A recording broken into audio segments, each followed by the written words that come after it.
Okay, and what's your name, by the way? My name is Peter Meehan, and I work over at the East TIA location. I do the middle school language arts and middle school social studies, and I also just got promoted recently to principal of the school over there, so that's where I'm at right now. And as far as what influenced me to become a teacher, I think it was, believe it or not, it was just helping kids in general in school. Remember my days back in middle school, I used to get beat up a lot because I was the shortest kid. And I told myself one day if I ever became a teacher, I would always make sure the kids were always in a safe environment and pass on what I already knew. And sure enough, I think the good Lord kept me to that. I'm a teacher, and I've done a lot of anti-bullying programs for the schools I passed in, and trying to do the one now for TIA as well. So that's one thing that really got me into teaching. That's why I wanted to become a teacher. As far as why I started working for TIA, it was a couple reasons. One, I have a friend that I taught with years ago who's in TIA right now, and he kind of talked me into coming over. The other reason is because the charter school that I was at before is closing down.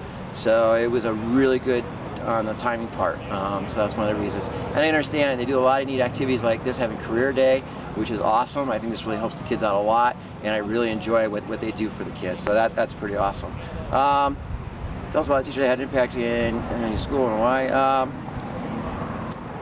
I probably the most person that had the most influence on me was probably my social studies teacher in high school, and I remember the first year as a freshman, I was kind of embarrassed by my teacher because he put me on a spot. He put me on a question of what was communism, and he started doing this in front of the whole class, and he knew I didn't know the answer.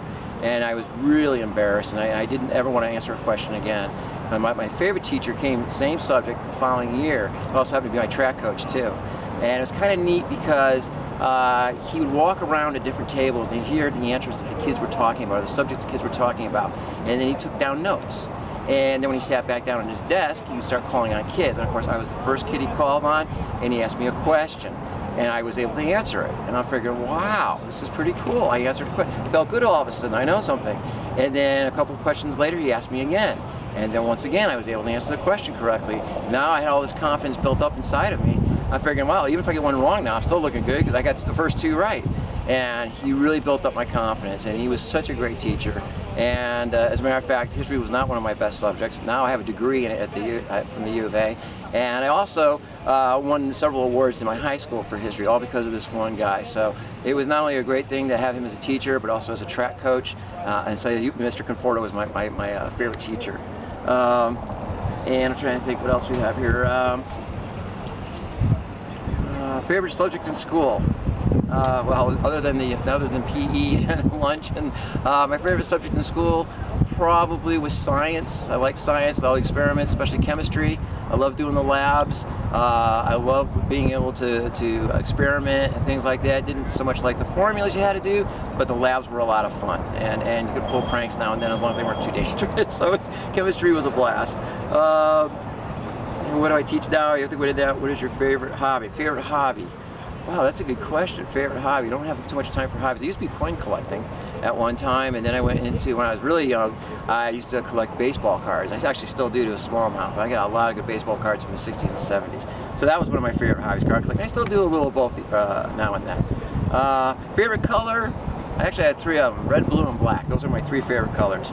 No one more than the other.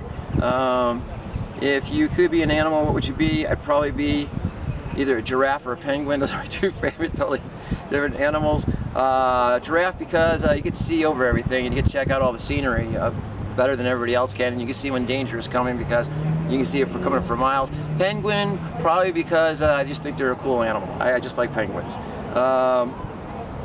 What did you do when you wanted to grow up?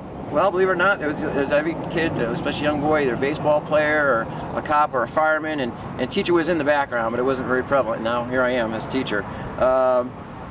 What was your favorite meal? What was my favorite meal? Well, I don't know. I like them all, so there's no favorite meal. If you could travel anywhere in the world, where would you go? Everywhere. I have not left the United States. I've been to every state in the U.S. except for Hawaii and Alaska. I've been in almost 50% of Canada.